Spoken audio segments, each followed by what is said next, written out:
Hello, friends. Humphrey, you gotta leave me alone. My cat is just very, very demanding right now of attention. How you doing, buddy? Yeah, yeah, that's what I thought. Um, People are already talking. People read the description of the video this time. Oftentimes they do not. But Yoav noting the use of Hineni in my description. Behold, me. Or as you read it in English, here I am. I'm just going to put on 5 minutes. Meet me back here. Or if people are here sooner, then I'll start sooner. How about that? I'll do that. Yeah. Yeah, I hear you, buddy. My cat is just really having a problem with this meeting today. But I'll see you in 5 minutes with your Bibles. 1 Samuel chapter 3.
You know what? I'm here. Sandy, is this what you wanted? You wanted to see the big boy? Here he is. This is Humphrey. Oh, there's Sandy. This is Humphrey. He's enormous. He's the big boy. He's the tuxedo cat. Yeah. Humphrey, Humphrey, come over here. Come over here, buddy. He's gone. He demands very specific attention. He's a very large. I don't know to what extent I've talked about how Humphrey is a large gay man. That's just he's very well dressed. It's part of the cultural value, but he's wearing a tuxedo. Very affectionate. He is a little baby. He's a baby. He's not a little baby. But you know what? My 5 minutes. I'm not going to wait 5 minutes anymore. You guys come. You are punctual. All right. Unless is this a problem? Can you hear him? Oh yeah. Okay. Mm-hmm. All right. Yeah. I gave him drugs right before I went on, hoping that would be enough for him. No, you drug your cat? Like catnip. Like I gave him the catnip. And that's supposed to calm him down. It does? I don't know. Now, I guess maybe he wants me to put on techno music or something. I don't know. Yeah. Sandy, Cassandra, how are y'all? Oh, great. I'm okay. I have seen my doctor. I have lifestyle changes to take care of. Okay. Do you want to share any of that or no? Oh, just the usual. Get more diet, get more exercise. Mediterranean diet would be far better than what I have. Iron's okay. Cholesterol. And get some vitamin B12 shots for 6 months because like my vitamin D, they are low. If you are watching this and you are a human, you are low on vitamin B and vitamin D. Pretty much. That's it. Yeah. The odds that you have enough of either of those two is so low. Just take them. You say that as a Canadian, though. Like you're up there. Because I mean, like, I don't think I had low vitamin D levels until I moved to North California. Okay. It's like something like 80% of the population is low on one of those things. Well, we spend a lot more time inside too, so that's big part of the problem. Yeah. Yon God, hello. Hello. It's good to know the boomers say that, because quite honestly, it's been all the kids that in Jacob's channel that have been lecturing me. It's fine, do things.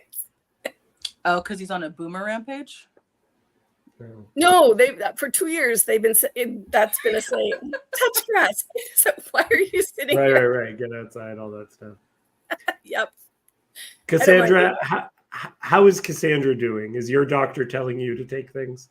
Oh my God, yeah. I mean, I haven't seen my doctor in a while. I don't really like going that much, so I usually go like once or twice a year. But that was the opening line. Oh, it's been a while.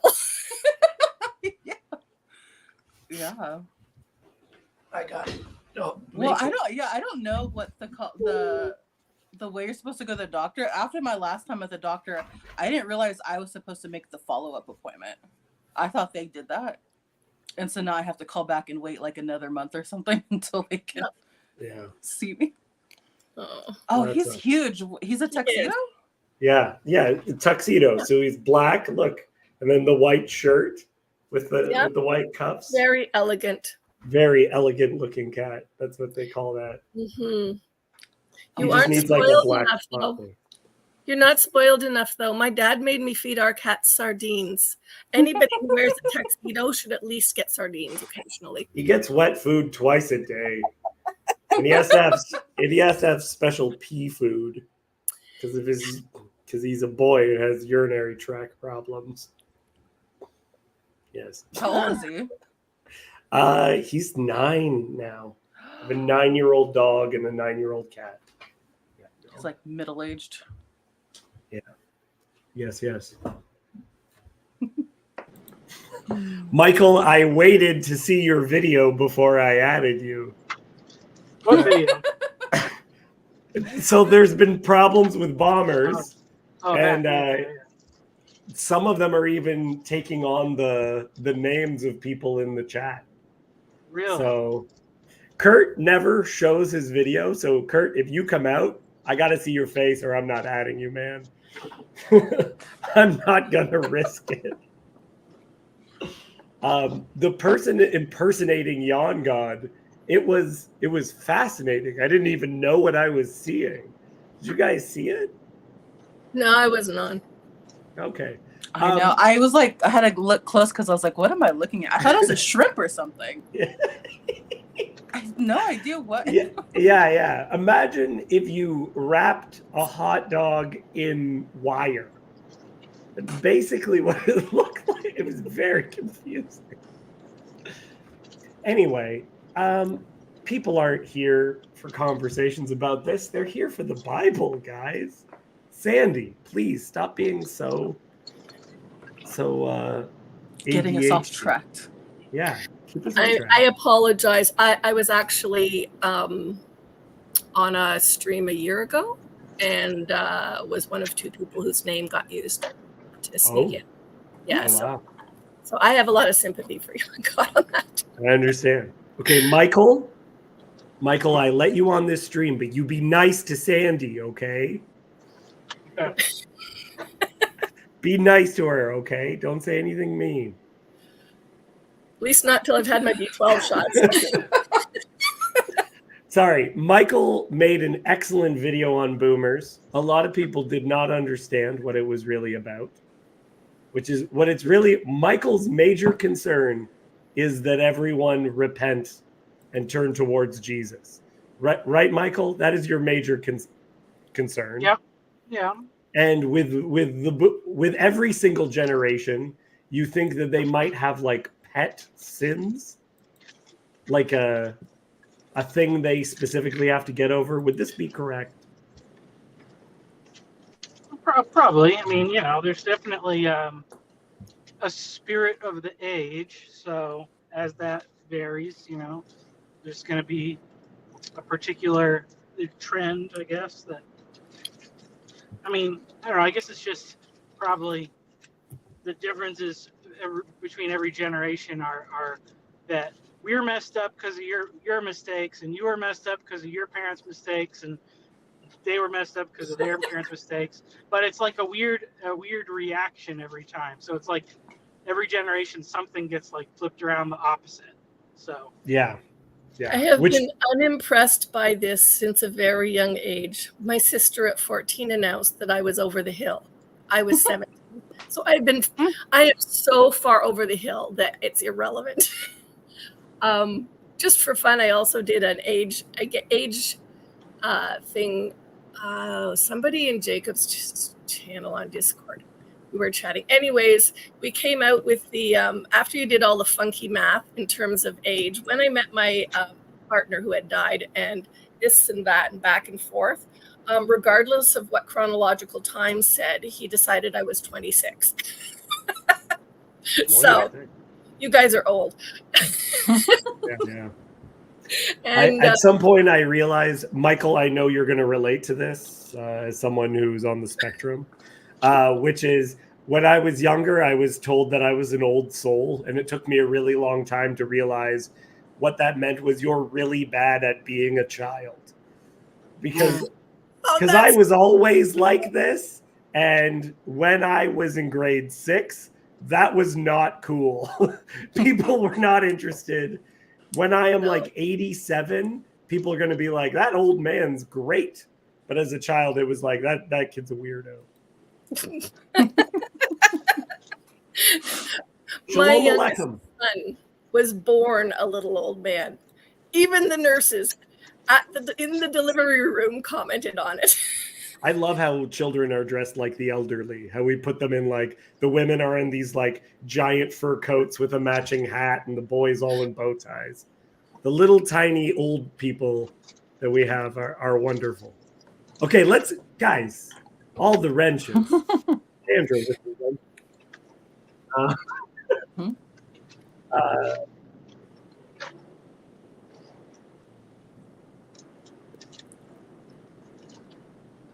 Is there anyone who doesn't have the book? Look, everyone on the chat right now are Christians. So we believe that the chosen people is now everyone. So everyone gets a wrench. Okay. Bible. Cassandra. Very famous section of scripture.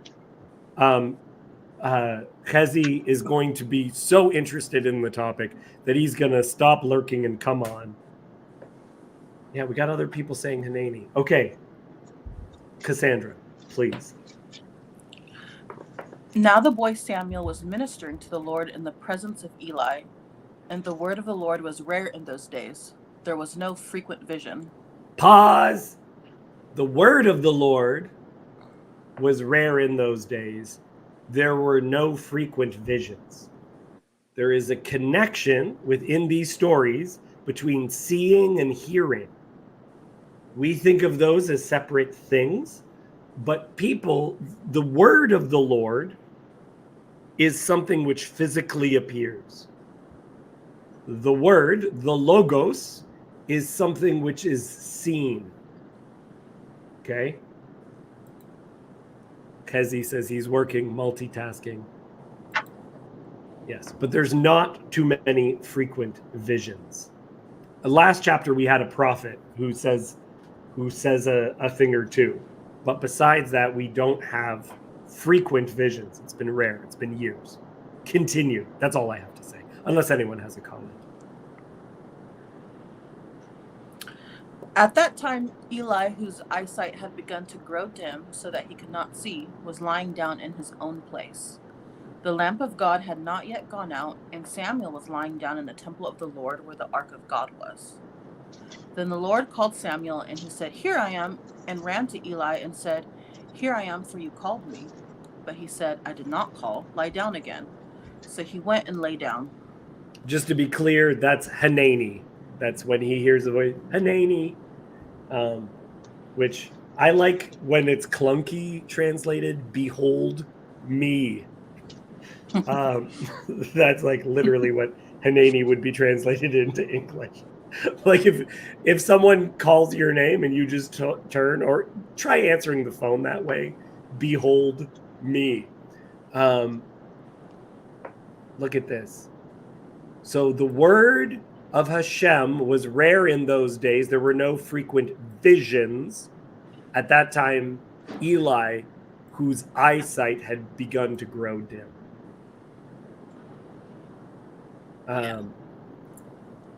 That to me, it's connecting these two things. What does this function in the text? Except to connect the idea that people are not seeing God and that their high priest is blind. Right? Still use that as an insult to someone who isn't paying attention. Like, what are you, blind? Are you not seeing what we're seeing, right? We saw the way he reacted towards his children, and it's as though what he is like is physically is what he's like spiritually. His eyesight had begun to grow dim, so that he could not see who was lying down in his own place. Thoughts on that? Or just agreeing with me? Yes, Dave, that makes a lot of sense. I Well, I noticed think the right important away. thing Go ahead, Michael. well, the important thing to remember is that Eli here, he's a baby boomer. And What did I say? You got to be nice to them boomers while you're on here. I will have no hate crimes on this no, channel. well, I just will say because it's connecting it to the the parallel, the same words or whatever is with Isaac, when he's wanting to give the blessing to Esau. And, I don't know how, I guess, because Rebecca gets this prophecy while the babies are warring in her womb that the younger is going to serve the older, or the older is going to serve the younger. He was making an excellent point. He was. The boomers took him out. Yeah. Boomers took him out. Okay, Michael. So older serves. Older will serve the younger. Continue. Yeah. So it's just like, well, did Isaac know about that? Like, was he like, okay, I'm on board with that? Like, if you think about it, in a lot of ways, like, it would have made sense, probably even to Isaac, that Jacob should be the one in charge because he was the one who was around. Esau was always out in the woods. Like Isaac, Jacob was learning the patriarchy, I guess you could say, in some ways. But like, in his old age or whatever, being sentimental, he kind of gets off the path, So God has to trick him into doing the right thing, basically. How does that relate to this passage? Well, just because it's this thing of like Eli's with his loss of vision, and it's because it's coming to him. It's the relation that he has with his sons, where he's because that's what he's really blind to, is all their wickedness, Yeah. And he's blindness is sometimes just getting older, and sometimes it's related to a spiritual thing. Yeah, I didn't understand this either, Dawn, until I realized exactly what Michael was saying. Rebecca is told when she's pregnant that Jacob is actually the one. Yeah. When I was reading about Jacob and Esau, I found something where it said that the prophecy she's given is written in a very vague way. Yeah. So the way you translate it becomes, Jacob's the one, but the original Hebrew, it could have been a flip. Either the younger will serve the older, or the older will like dominate the younger one, or I forget how it was phrased. And it's also related to Genesis 3.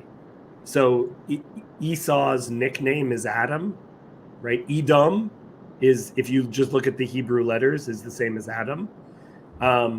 He disguises himself by putting on animal skins. Jacob is described as smooth. There's a creature which is known for being especially smooth. And then the eyes being opened, the eyes being closed, the temptation related to food, the selling the birthright for the lentil stew, So even that he's tempted with food, for this reason he's called Adam. There's a lot. Okay, but we should stay on this particular passage. Sandy, yes. So, yes, I do agree with you about the eyesight. But I noticed that right away when we were reading it. The other thing from there was it kind of gives that clue is that it says the lamp of God had not yet gone out. I don't know. She caught it. Good catch. Well, that's what I'm just going to say is that I've missed it a bunch of times when I read it. But I noticed it today. Yeah. I mean, I've just said it by habit, but today I actually noticed it. Yeah. And so dim, like no frequent vision, dim eyesight, the lamp not yet gone out. There's a whole theme of what God is saying there in this. Yes. Yeah. Not frequent, but there's still something. His eyesight had begun to grow dim. Like there's in ancient thinking, your eyes gave out light. We've spoken about this before. So the responsibility of seeing was on the person. The idea that your eyes were like a lamp shining forward so that you could see the world. Yeah, there is a midrashic, I know it's in the Talmud, idea as well that the last light that would go out in the menorah was the light which was closest to the Holy of Holies. So you can imagine the Holy of Holies. Okay, how do I position this? You have the Holy of Holies, and then you have the candelabra. It's not candles, but you know what I mean. The seven little mini lamps on the one lamp.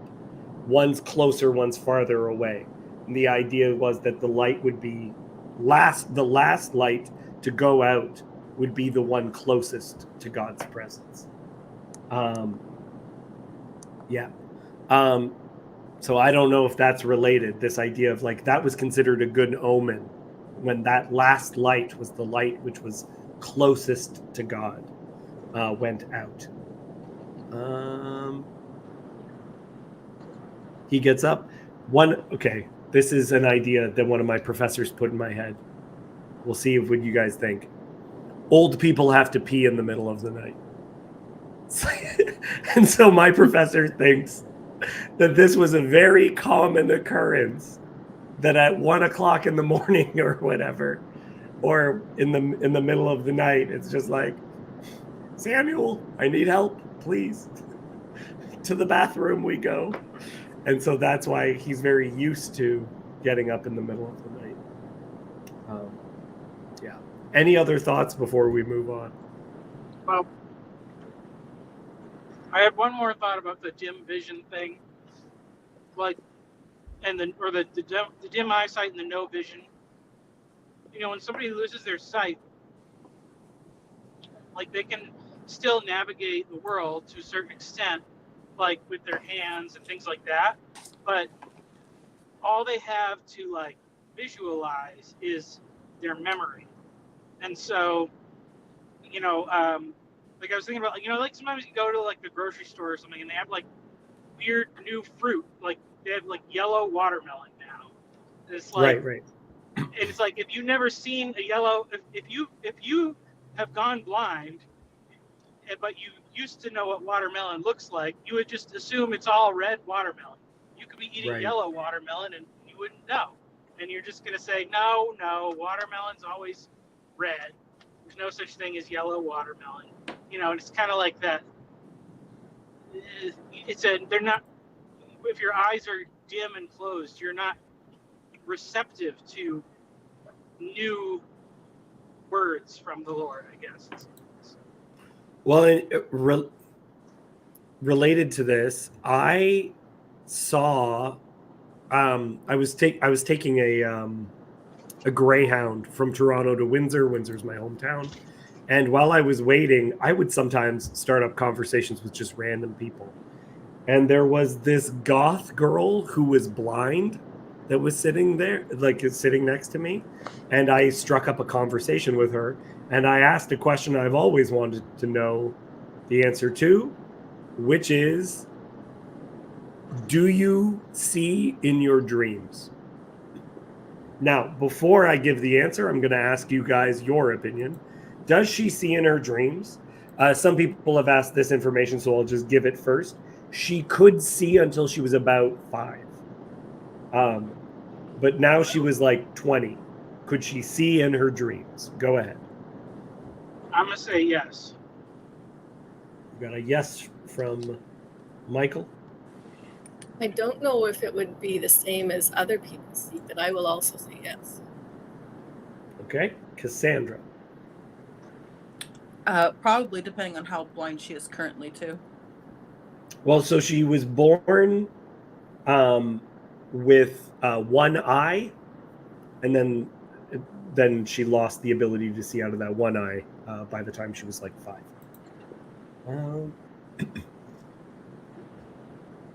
Okay, I have always related the dim eyes to lack of hope or future. Can't see the next steps in front of me, but I don't know if that applies here. It's just how I see it when Moses looks at the land of Canaan. This is good stuff. It's good stuff. Jason is a very smart guy. He was hoping to be here, but couldn't today. She couldn't see in her dreams. Could not. And I talked to her about it, and at the end of that conversation, I realized I can't see in my dreams either. You're not using your eyes. It's just, I can't see my cat right now, but I know exactly what he looks like. And when I think of him by, like, the number one way I think of him is by what he looks like. Right? And so we project our ideas in our dreams, and our ideas appear to us as images primarily, which is why sometimes what you see in your dream will not match up. It'll be like, Cassandra, on today's dream, your father will be played by Sean Connery. And you're like, that's not what my dad looks like. But it's just like, yeah, but you're not actually seeing him. You're just projecting an image. Dreams look like AI pictures. Yes, dreams look like AI pictures. It's a great way of saying it. We're trying to visualize. We're doing a terrible job. So when I close my eyes, I can't see anything. If somebody tells me to close my eyes and picture the room I'm in, that is very difficult for me. At the same time, when I was learning ASL, one of the things that was said that would indicate my success in learning the language was whether I could think in ASL or if ASL showed up in my dreams. Yeah. And so that's why I hesitated with my answer, because it depends what you mean by see. I'm going to say yes, because there is always this impression. It's not like I don't just have this conscious thought of words flowing through my dreams. There's an impression of movement, an impression of place, an impression of, that's as best as I get, closest I get to seeing, whether I'm awake or asleep. But it's not. What Dylan is bringing up, Eli is not his father. And it's interesting because it was even brought up last week by Yosef that his biological father, Elkanah, is the one who prophesies a chapter before. In the Midrash, it gives a definition of, it gives the identity of that person. But yeah, it's his spiritual father, who isn't a good spiritual father. There's something deeply flawed there. And yes, Hezi, I agree. It wouldn't be appropriate for Moses to have entered the land. There's an issue with how we project. And I know what you were talking about, Sandy, because as I started learning Hebrew, even when I don't read the text in Hebrew, there's certain words that I still read as Hebrew. I was reading in English that Esau was a good king, though when he died, he had a disease in his feet, and he died. And I laughed because in Hebrew, you could interpret that as he did get the clap when he was older, had a bad case of gonorrhea, but besides that, he was a good dude. that's how you could interpret it in Hebrew. And so even though I read it in English, the word feet made me laugh. I remember this from studying Ruth. Yeah. Is that then all of a sudden you're going to be like, wait, what does this mean? What is that? You know, you're going to giggle the next time they speak of Jesus washing the disciples' feet. It was their feet, okay? It was their feet. But see, the next time it happens in church, you'll laugh. Guys, please focus. Please focus, okay? Everybody just stare at David.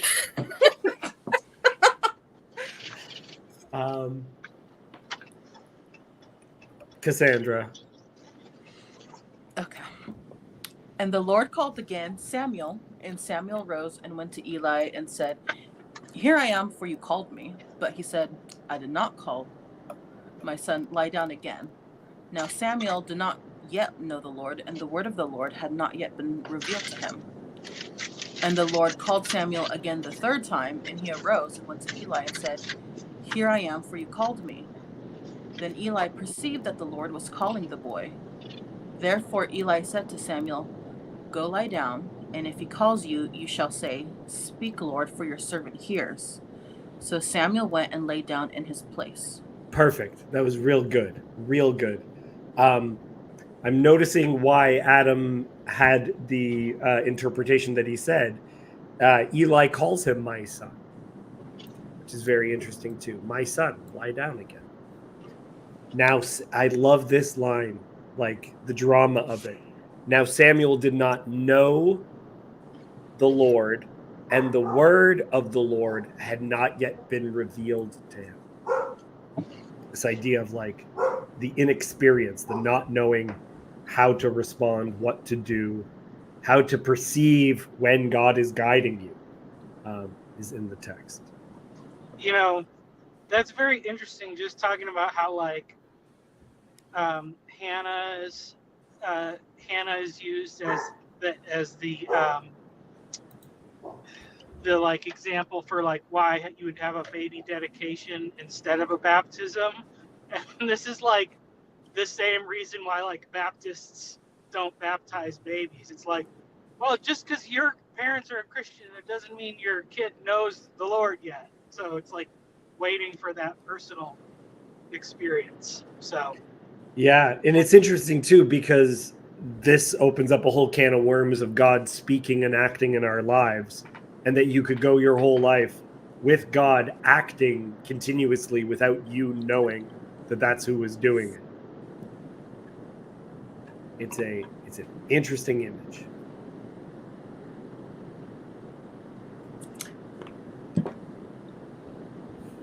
Anyone else? I was wondering about Samuel laying down in the tabernacle.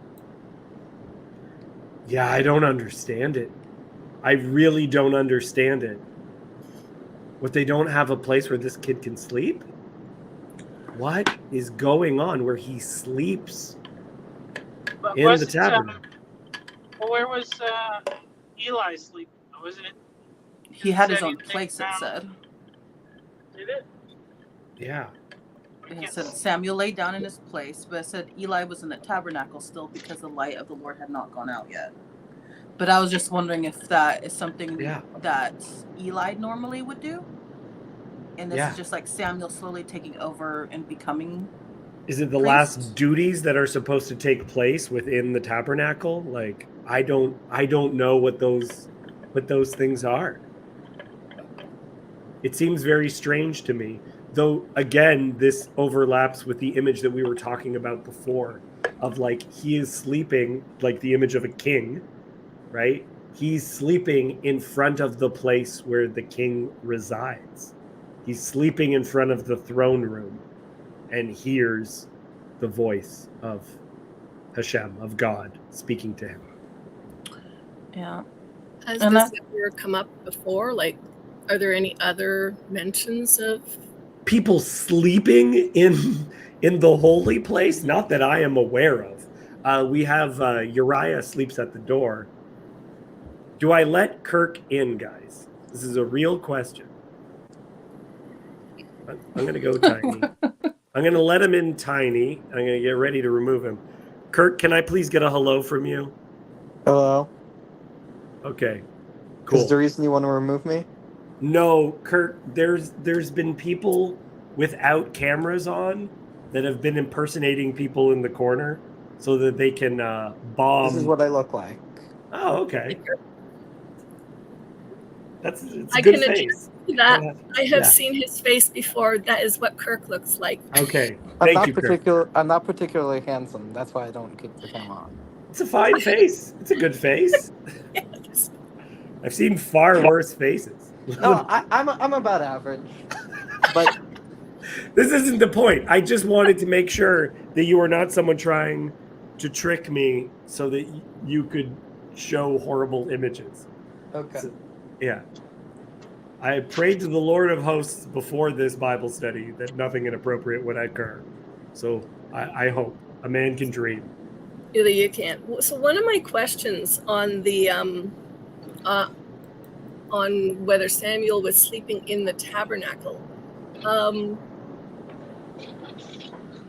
in a sense, that's his new home since he has left home. Right. Is that part of, like, where are our answers from our Jewish friends? Yeah, I mean, I obviously too much. He's in the comments. But... Yes, he is. He says Eli is obsessed with the ritual and the ark. So there's importance about the rituals, what they look like, and his sons in the next chapter, again showing that God is king and his throne is taken. When God's throne, when the Ark of the Covenant is brought in, the Philistines say a God is in the camp. Yeah, they interpret the Ark of the Covenant as saying God is now in the camp. David, yes, Kurt? ask, do you know who Mircea Eliade is? Yes. So, to my understanding, and I don't know as much about him, but I have listened to some Jordan Peterson lectures about him. His idea is like there's a conception, all religions anthropomorphically, or not anthropologically, we're trying to distinguish between the sacred and the profane. And there's an idea of like there's the linear timeline we operate on, but there's the spiritual timeline, which is more cyclical. And like in a sense, the tabernacle, the ark, and the temple, and a lot of the biblical institutions were that sort of consecration of the sacred, if that makes sense. Yeah, there's a lot of stuff about how the sacred is used, how it's understood. Even a word in the New Testament, there's an expression which speaks of, it says bold, like saying your prayers boldly, and the word boldly literally means to not look at the feet. Because this idea of like when we are embarrassed or when we're asking for things and we are ashamed, we look down, we don't make eye contact. But we need to make sure that we don't do things which are sacrilegious, because that's what is the person who knows God personally and is able to, like Moshe, like Moses, speak to God face to face as a man speaks with his friend, right? That sounds sacrilegious. But he's the person who should and ought to, and it's good. So there's this push and this pull of the sacred and the profane, how intimate, and some of those images of intimacy has always been considered to be gross or sacrilegious, right? Your parents kissing, a child sees the parents being intimate and they go, ew, right? Or when you get accused and you're in kindergarten of liking someone, you react as though the thing is gross, right? Intimacy is related to disgust. Always has been. Well, in Christianity more than Judaism. I don't know. Yeah, this is a weird thing I will push back on. I agree. It's interesting, the idea of like finding this line, as I feel like the human error is so often to make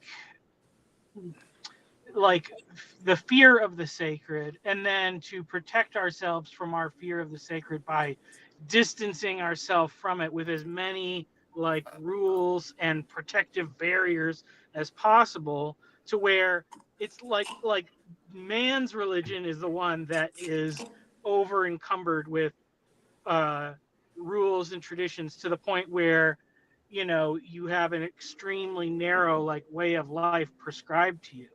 Whereas the original, what's the original delineation? One tree in the garden, one thing. That's one thing is off limit, and everything else is okay. Um, and I mean, I think that there's there's times where that balance does change, but um, But even the conversation that's related of fluids, which will make one unclean, the Yeah. image of unclean in biblical thinking is so strange, because it's as though the things are holy, not as though like profane and holy is like this, like the fluids of life, blood and semen, to touch them make one unclean. sure. But So when speaking of which books were scripture, if you go into the Jewish sources, it says these are the books that to touch them would make the hands unclean. It's like holiness can infect you. It's like, and people do, they die because of God's presence in a chapter or a couple of chapters. People will die for looking at the ark, for being yeah, presumptuous, for touching well, the holy things. but I mean, I think that's what the other thing that is about that is how much it varies based on intention. Why not? Right. It's not the things itself. It's the so much the intention behind it. Because like thinking about like, okay, with parents and stuff, like, and this is why I say a little pushback. It's like clearly there is a line that children should not see. Like children should not see what happens, after bedtime or whatever. But like they say, it's like one of the most psychologically healthy things for a child is to see their parents showing affection towards each other. And like, like, because like, that's the thing, like even if Right. kids say like ew gross, like because of kissing, it's like that's more cultural taboo. Like Yeah. kids, like then that's even what they see. Like it's really interesting. So they do a weird thing, because like with divorced parents, it's like the worst thing when kids see their parent being like kissing like a step, a stepfather, stepmother, like that creates conflict. But if they see their biological parents being affectionate towards them, it like builds the strength of the relationship between the child and the parent. So Yeah. um No, but Michael, I think your points are very good. I do yeah, think it's a push and a pull, because there's things that David will do that are identical to things that Saul does. And Saul is bad for doing those things, and David is shown to be good, right? yeah, David eats the bread that is only for the priests, right? He eats the showbread. And it's like, is that okay? Was it all right that David did it? Is he breaking Torah? How do we understand these things? Right? These are, yeah. Okay. I think we should move on unless there's other things. okay. Well, actually, sorry. I Let was me double check with Sandy and Cassandra. You guys are good for keeping us on track. I was interested in the things, and as he just mentioned, Korah's again, Korah's crew again. I was interested in what he was sharing in the chat, in the number of like, he's got 3 or 4, a couple of points above that. And what I'm curious about goes to that thing of what is holy and what is like not holy, and is holy something pure and unholy something impure. And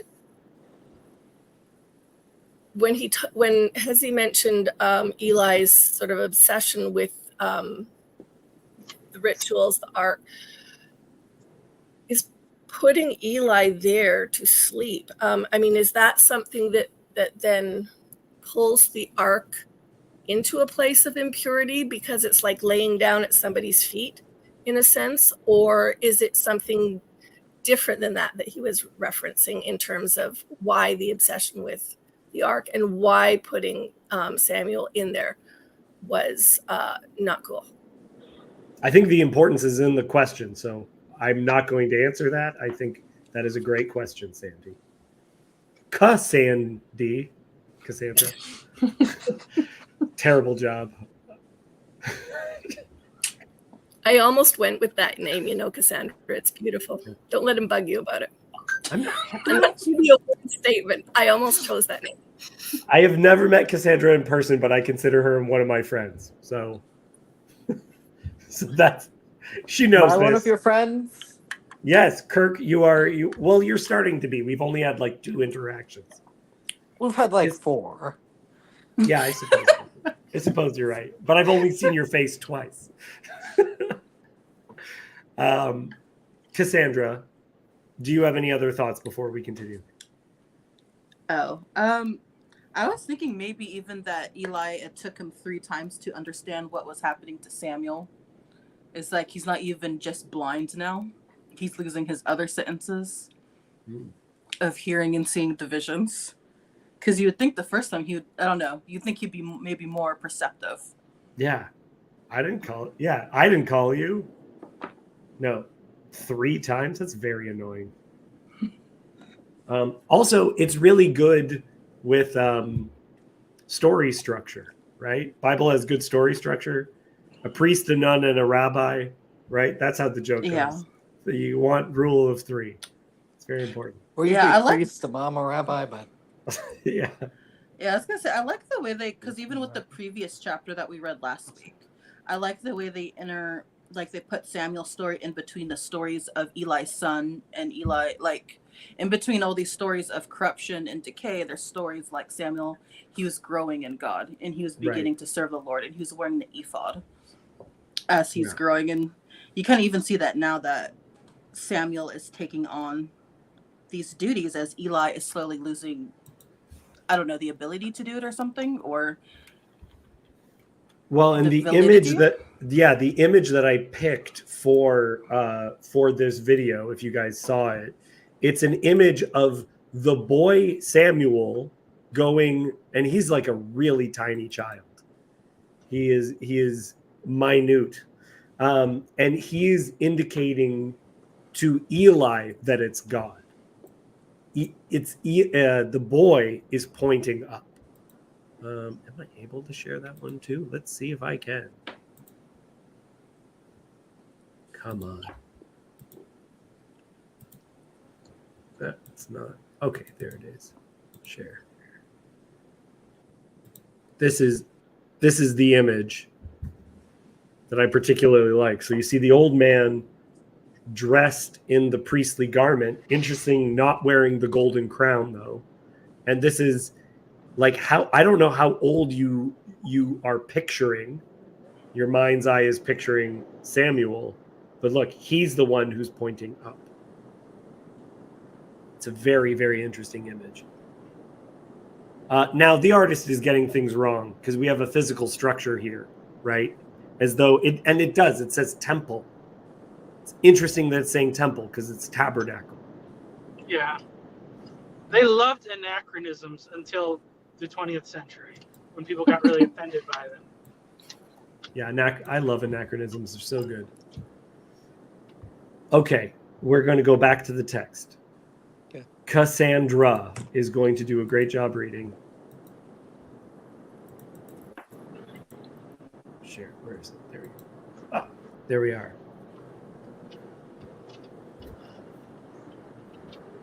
And the Lord came and stood, calling as at other times, Samuel, Samuel.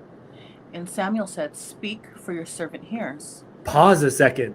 What is the Lord doing? He came and stood. He stood? What? Yeah. Michael is like, yes, obviously, because this is the pre-incarnate Christ coming in physical form, having a conversation. That wasn't my question, but go for it, Michael, if you wanted to. No. Okay. It's sorry. interesting that there's no like "don't be afraid" kind of thing described here when he's having this seemingly physical encounter. Right.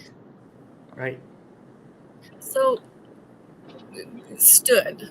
I've been thinking about that. I mean, I read the old book by Watchman Nee. Just don't talk about his feet. Dawn, you are paying attention. What a great job. What a good joke that was. So one of my favorite Psalms I say to myself this year is from like Psalm 1, you know, where it reminds me so much of Watchman Nee had that book, Sit, Walk, Stand.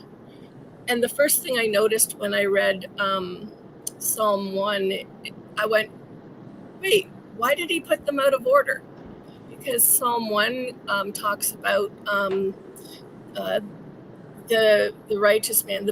Blessed is the man who walks not after the way of the wicked, nor stands in the path of sinners, nor sits in the seat of scoffers.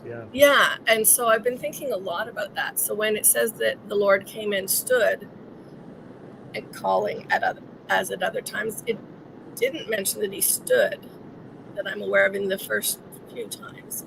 But this time it does. Yeah, it is a very interesting image, and it is related to God's action. Mm-hmm. Oh yeah, here.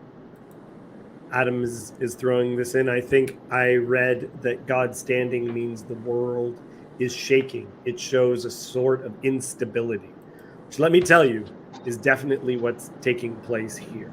It's just, I want to land on this imagery because a lot of, especially post-Moses Maimonidean Judaism really emphasizes God as non-physical. And sometimes the text, it is smacking us in the face with this image of God having a body. It seems like he does in some places. And so if there is actually a tension within the text, I want to emphasize that tension, even if there might be ways of resolving this tension. I want it to be present. Cassandra, read again, 10, but read the whole section, and I promise I won't interrupt you this time. And the Lord came and stood, calling as at other times, Samuel, Samuel. And Samuel said, Speak, for your servant hears. Then the Lord said to Samuel, Behold, I am about to do a thing in Israel at which the 2 ears of everyone who hears it will tingle. On that day I will fulfill against Eli all that I have spoken concerning his house, from beginning to end.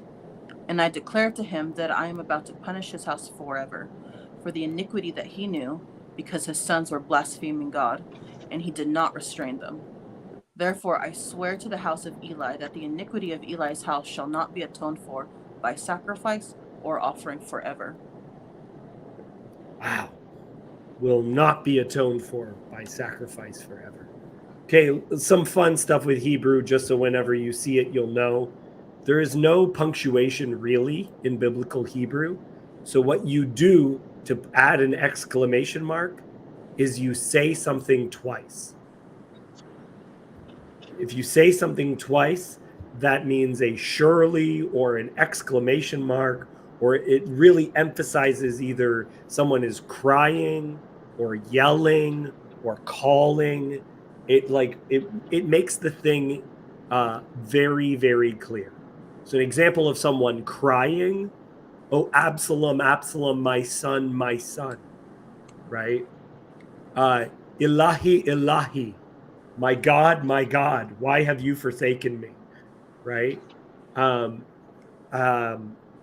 There's various ones. Saul, Saul, why are you persecuting me? Samuel, Samuel, right? The thing is stated twice. Actually, another example of the surely would be the serpent says, you will not die. When it says surely die, in the Hebrew, it literally just has the word die twice. You're not gonna die. right? So that's rendered in English as surely die. I like it better as die. Because we still say that. It's just like, my wife's going to kill me if I do that. She's not going to kill you. It's going to be bad. Don't get me wrong. But yeah. Beautiful stuff. I love this also. 2 ears of everyone who hears it will tingle.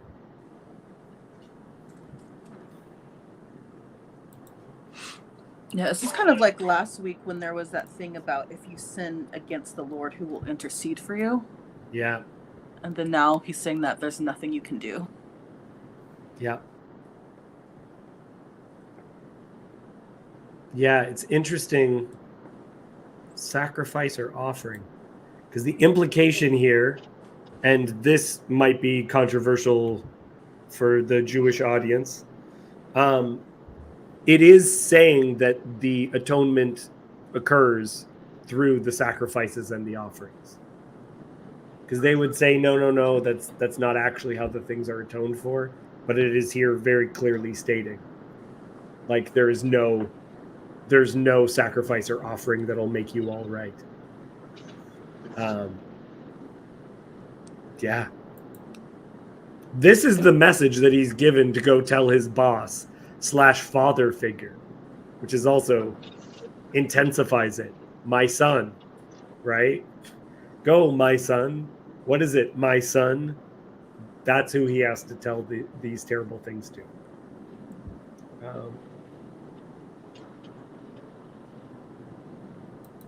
Yes, we are all doing well. Okay. Does anyone have anything else to say? Nope. I mean, I haven't gotten a chance to read any of the Bible sections yet, so. Okay. But Well, if you want Cassandra to read, that's okay. No. Well, I was going to ask Sandy next, but no, Kirk, can you read that? You want to read for us? Sure. Wonderful. Samuel, from 15 to 18. Yes, please. Samuel lay until morning. Then he opened the doors of the house of the Lord. And Samuel was afraid to tell the vision to Eli. But Eli called Samuel and said, Samuel, my son. And he said, Here I am. And Eli said, What was it that he told you? Do not hide it from me.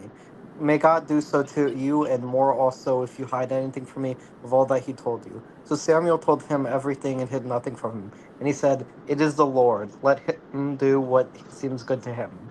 Man, the language here, this is such good poetic language.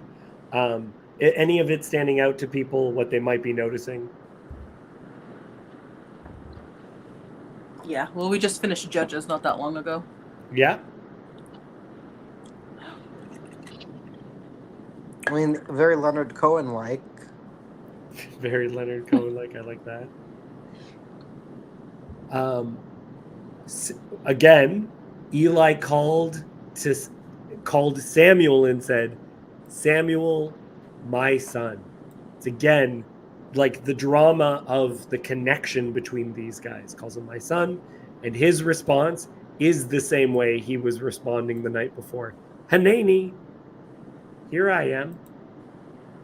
What is it that he told you? Do not look. The language of hide. Hide is to not see, right? The man who isn't seeing something. Do not hide it from me. He knows that it's going to be him being called to the mat. He knows what he's done wrong, and you can tell because what he says to make sure Samuel says everything says, may God do so to you and more also if you hide anything from me of all that he told you. Obviously, he knows that he's saying that as a threat. It only works as a threat if Eli is willfully blind. It's only a threat if he knows that he should be getting in trouble. Does that make sense? Is that connecting? Yeah, that's understandable. But then it makes the tragedy of all the scenes more. This is the kind of stuff that I bring in when Cassandra, you were speaking of how Eli related to his children. It's like we know he's willfully blind. We can see it in passages right here. I mean, clean your room, like Jordan Peterson says. Yeah. And he knows that he hasn't. He knows he's not unaware. He knows that if God is going to talk, it's going to be bad.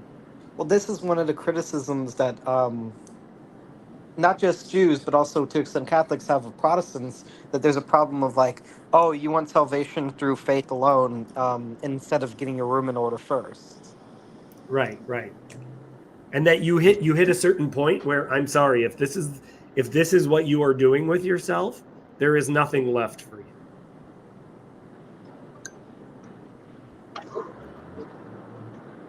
Anyone, other thoughts? Sandy. Michael? Mikhail?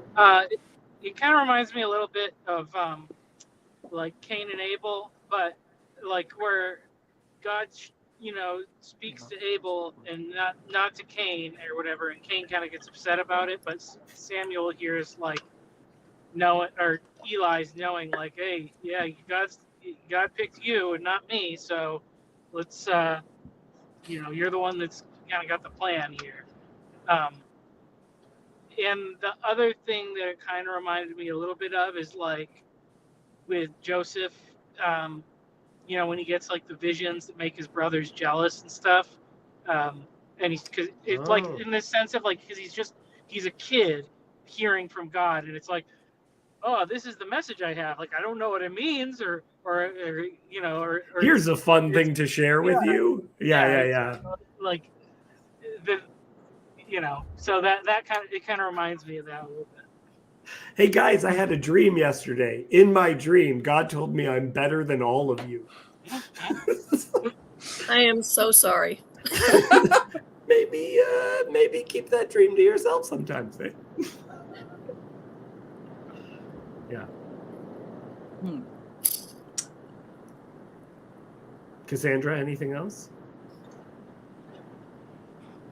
Oh, no, I don't think so. It's just when he says Samuel, my son, I guess he called him son in other places, but because this is kind of a negative situation, it almost reads like he's just using old man guilt against him to get to tell everything. Well, that's Adam in the comments is saying quite the manipulative language, to be honest. Right? Yeah. Yeah. Okay. Sandy, you haven't read, so you're going to close us up. But also, we didn't make mention of this part. Oh, and I'm being called on it. Excellent. Verse 18 saying same thing twice probably means that Samuel was feeling coerced to say something. I like this. It is Hashem. Let him do what seems good to him. But this is also a reiteration of what happens the chapter before. God has already stated that this is what the man deserves. So it's like the repetition also makes it so that it can't be forgotten. He even accepts his fate. Well, I was thinking a little bit of that when you were talking about his manipulation. I was thinking, and a little bit of resignation, and the fact that nobody really likes to suffer alone. So he's kind of calling him his son and kind of going, "Hey, you better spill the beans, because this affects all of us," sort of thing. Yeah. Only it doesn't. My son, it's a difficult one because is it intimate? Is it a position of authority? Is it all of these things are baked into the idea of someone emphasizing that? Hey, kiddo. Sandy, close us off in the reading. We'll continue talking, but read the last bit. And Samuel grew, and the Lord was with him, and let none of his words fall to the ground. And all Israel from Dan to Beersheba knew that Samuel was established as a prophet of the Lord. And the Lord appeared again at Shiloh, for the Lord revealed himself to Samuel at Shiloh by the word of the Lord. Okay. Michael, anything jump out?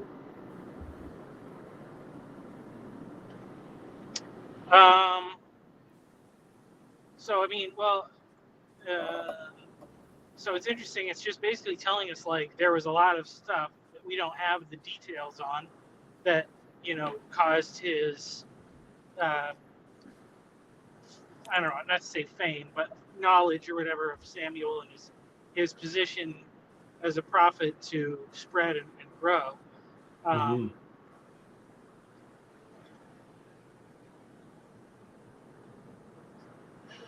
I mean, it's definitely, and this thing of like the way that he knows the Lord, it's definitely uh, shows him as like a very Moses-like character. Yeah. Knowing God very personally. Yeah, and being the leader, he's the leader of the nation, really. So, Kurt, anything stand out to you? I mean, nothing in particular that Michael didn't already say. So, Mm-hmm. Ladies, Sandy, you go first because you have the shorter name.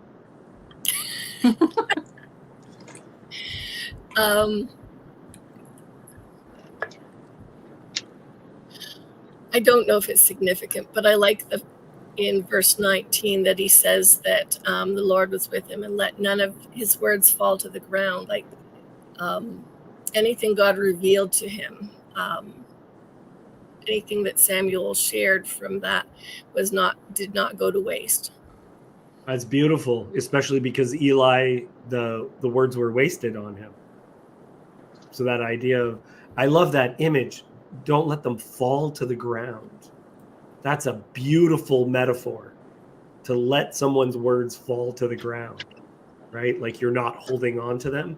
And in Judaism, there's a notion that memory is tied to obedience. To be disobedient is to forget yourself, to forget, and that the feasts are directly designed so that we always remember who we are, right? And Samuel, as an obedient person, is the one who doesn't drop these things, keeps them all together.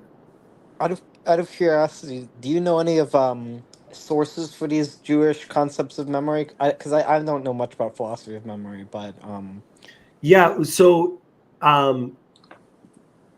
see it, Kurt, you'll be able to see it yourself if you go through Deuteronomy. Moses is speaking to a people that did not experience the Exodus because that generation dies in the wilderness. But he commands them to remember. Repeatedly, he commands them to remember. Remember, you were, and he Hashem grounds the laws in them remembering that. Sometimes it'll say a law and then it'll say, I am the Lord your God. Right. And so this image of, you'll keep this, and by keeping this, you will be remembering that I am the Lord your God, and that things will be tied to remembering their story. You are going this to. is not exactly, but this is sort of similar to the Eliaden conception of like by participating in a religious ritual, you're engaging in a sacred circular time.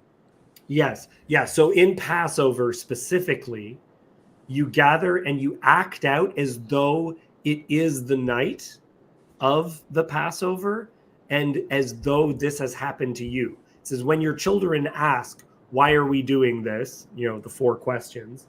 How you respond is that we, not our ancestors, we were slaves in the land of Egypt.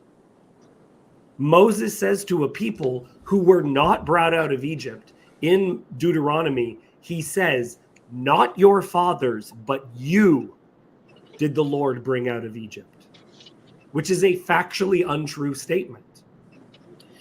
Because it was their fathers who were the generation that God brought out of Egypt. But the idea is, he is telling them, you are to remember these things as though they happened to you.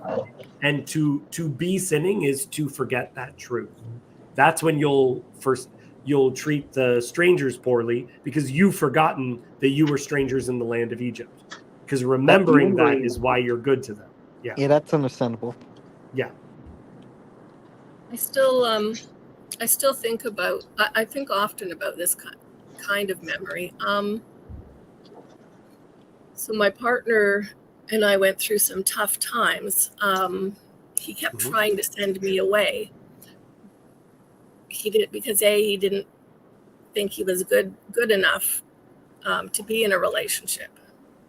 He'd been married twice, and so the one time that he was not coping, he was away up north teaching, and I called him the one day, and he said, I cannot do. He was you could hear it in his words. He was just broken. He didn't have time, energy to talk. And he said, I can't do this. I just can't do this. I've got so much on my plate, and I can't do this. And I don't remember the details, but he basically said, I think we should break. I think we should separate. And I think through words, because often, like, technically, I didn't have a marriage document. As far as I was concerned, and we would talk that we were married. Loyalty was big to him. Yeah. But the fact he didn't say, I think we need to, I'm sorry, we're going to break up. He didn't say that. He said, I think we need to separate. And I wrote a long letter to him saying, I understand where you're coming from and all these things. And, but here's the deal. My parents separated and eventually divorced, but we always looked out for each other as family. So I wrote a long letter, but when he got back a few weeks later, it was maybe a month or so later, he showed up at my door, and what he said was, I need somewhere to watch basketball. And I thought, sure you do. But I said, yeah, sure. Okay, come on up. And during the week, during that time, stayed on my couch for a week. And he said to me on that one day, he was talking about things he was processing, his own faith, where he was at. And he said to me one day, and it's not a question for me because I'm not Jewish in a way, but I remember it struck me that he said, how are you different because we went through the sea? And I remember thinking, that's interesting you're asking me that, because you're asking me from the perspective of how are you different because we went through the sea, and that's a Jewish question. Yeah. And the Jews are considered to become a people once they are on the other side of the Red Sea. It's the idea. They officially really become a nation as opposed to these tribes on the other side of the Red Sea. Yeah. And so when I look at words and language and memory and all the things you hold as part of identity, that particular year, what grabbed me was he said we need to separate, not break up, and that he asked, how was I different? Because we went through the Red Sea.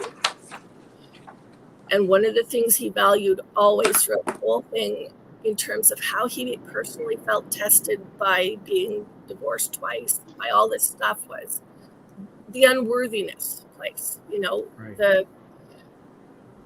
And that was the last time he went north again to teach, the last year that before he died. And I remember him saying, I really don't want to leave you behind this time, but you've got your job and this and that, and I don't want to screw that up, and like all the what you don't want to screw up. And I remember him saying to me, I love you so much. I have no idea why I found that so hard to say the last 4 years. Why didn't I say it, And he said, we've been through tough things and we have built a strong relationship. When I look at some of the stuff that we are talking about here, what does it mean to have this kind of memory, and how important words and the language, there is so much said in not saying it right out. Yeah, and there's an idea of the thing needs to be reestablished again and again, because in Judaism, memory isn't, well, I memorized this once, so I know it's in there. It's every single year we're going to act, similar to what Kirk was saying, we're going to act this out again and again and again. We're going to act it out to really get it inside of us, some of the concepts and principles of what we're talking about, right? My my wife got mad at me once because she said that she wanted, like, I used to wake up before her. Not the case anymore because now I'm working from home.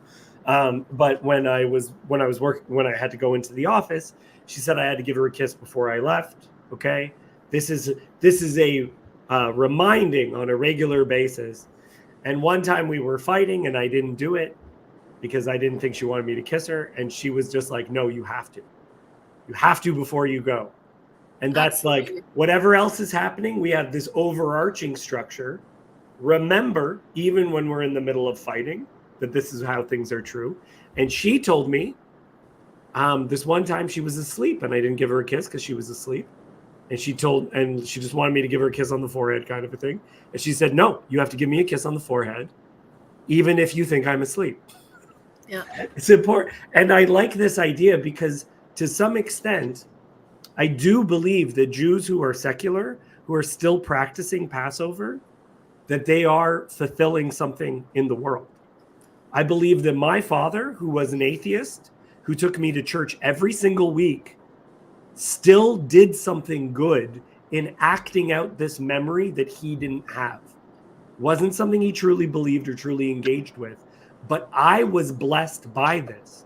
When I became a believer, I went, oh, these stories I heard were actually true. So now I grew up Catholic with a lot of legends in there that I was like, oh, that's not actually in the Bible. Okay, cool, whatever, right? A lot of, if you will, midrash that I didn't know wasn't in the text. And Michael, I think that some of the role of generations is one of these things that even if our parents may have been a lot more mucky middle, I think that in many of those cases they preserved the faith of their grandparents, which they may not have even fully believed, but that memory got passed down because they at least acted out the truth of who we are. There's a phrase that Yeah, came well, to me while you were sharing, and I don't know where it's from, but how things are written in the bone.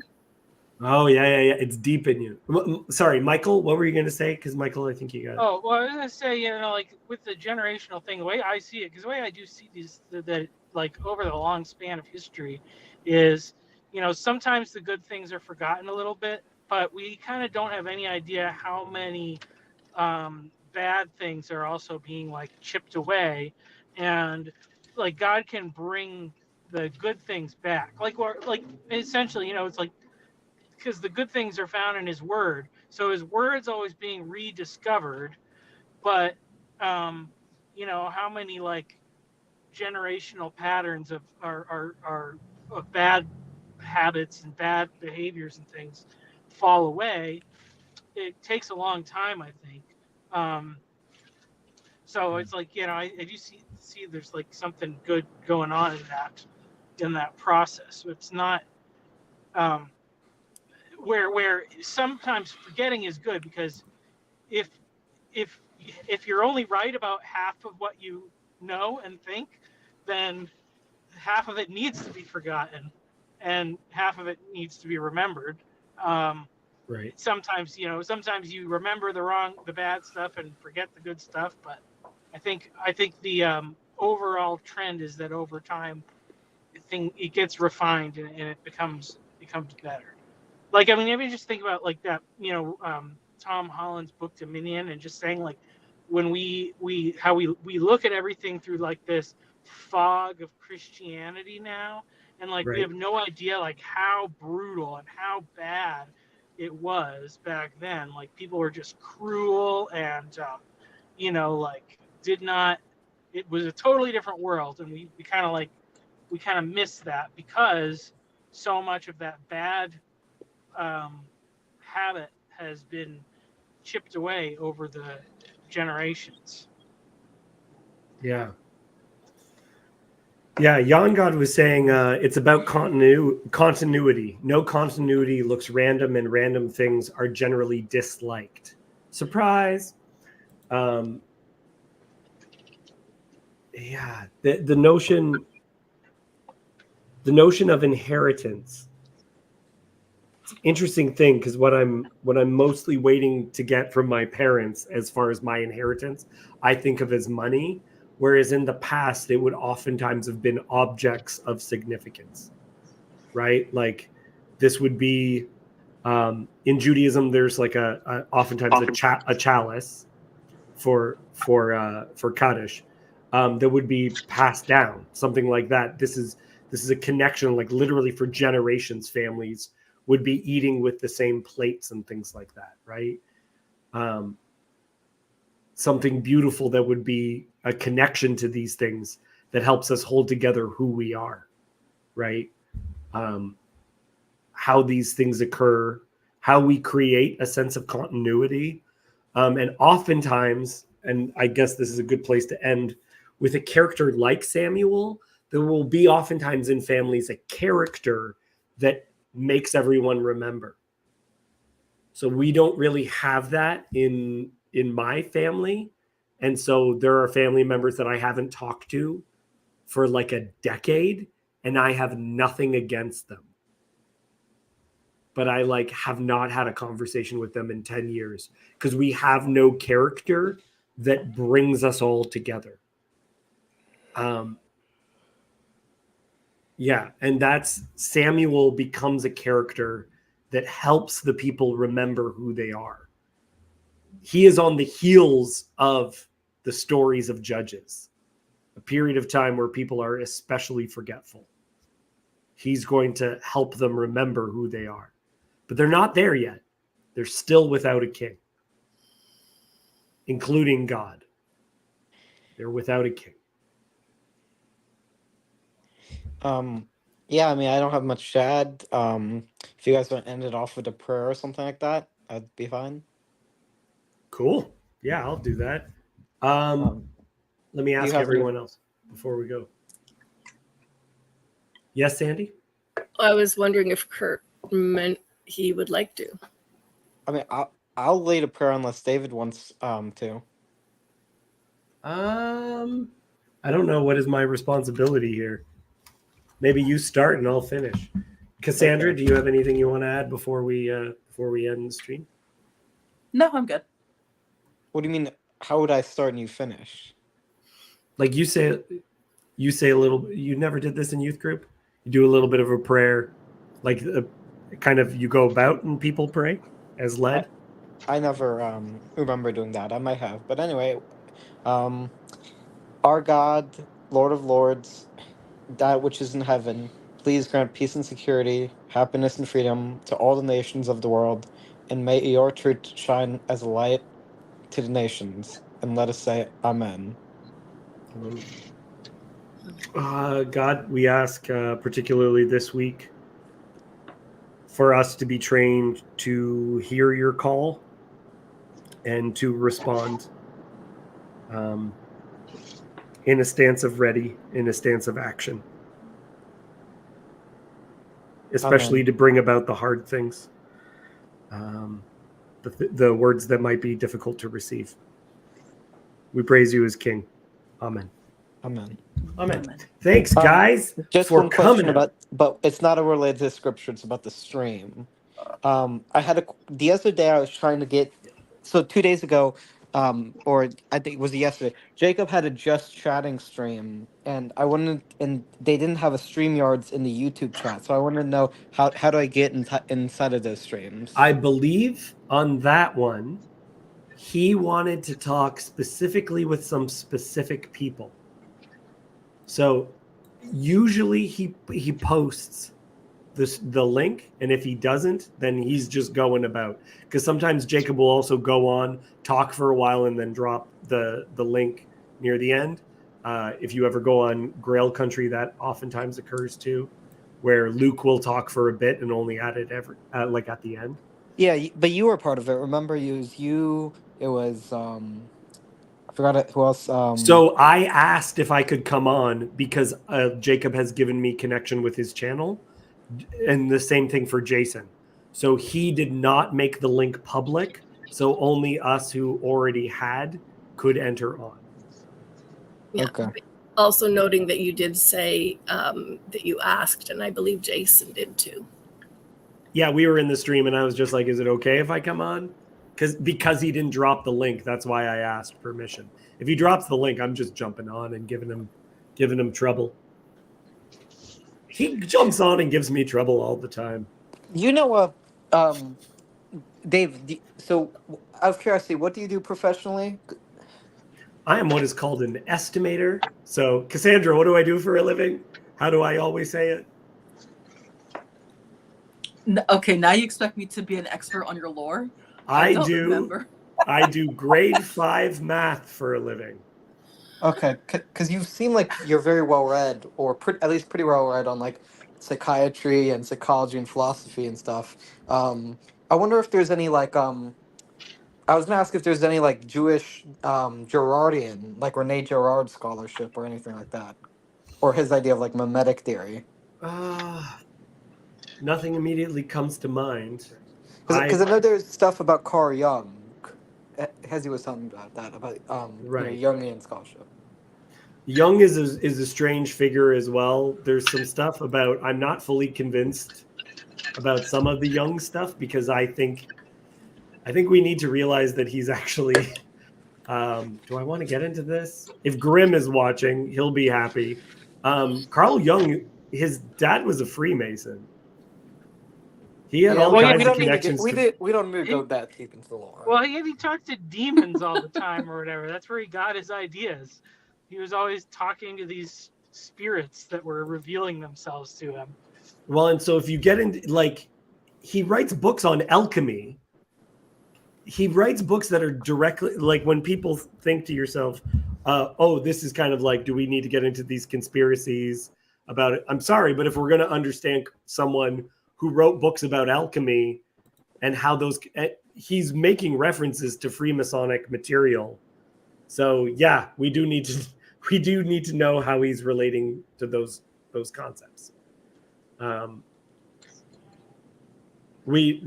not going to understand America without knowing a little bit of Freemasonic theology, because it was founded by more Freemasons than it was Orthodox Christians.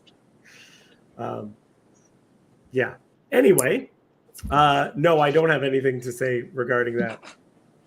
No, I work from home doing grade 5 math for a construction company to create $1 million quotes for a window company, like jobs that they're doing. But then I get to plug in these earbuds and listen to whatever I want. Okay. Anything else before we close? How's your cat doing? My cat? Humphrey? What was his name? Humphrey, yes. So my wife had a cat named after Audrey Hepburn. So we had an Audrey. That's the cat who died. And I got to name the male cat that we got, and I named him Humphrey, after Humphrey Bogart, wearing the tuxedo. I really like Casablanca. Don't come at me. Casablanca's so good. Yeah. Okay, guys, I'm going to end the stream. This was a wonderful time. Everything else has been post-prayer. Everything fell apart after the prayer, let's be honest. Thanks, everyone. We'll see you guys later. Okay? Bye-bye. Bye.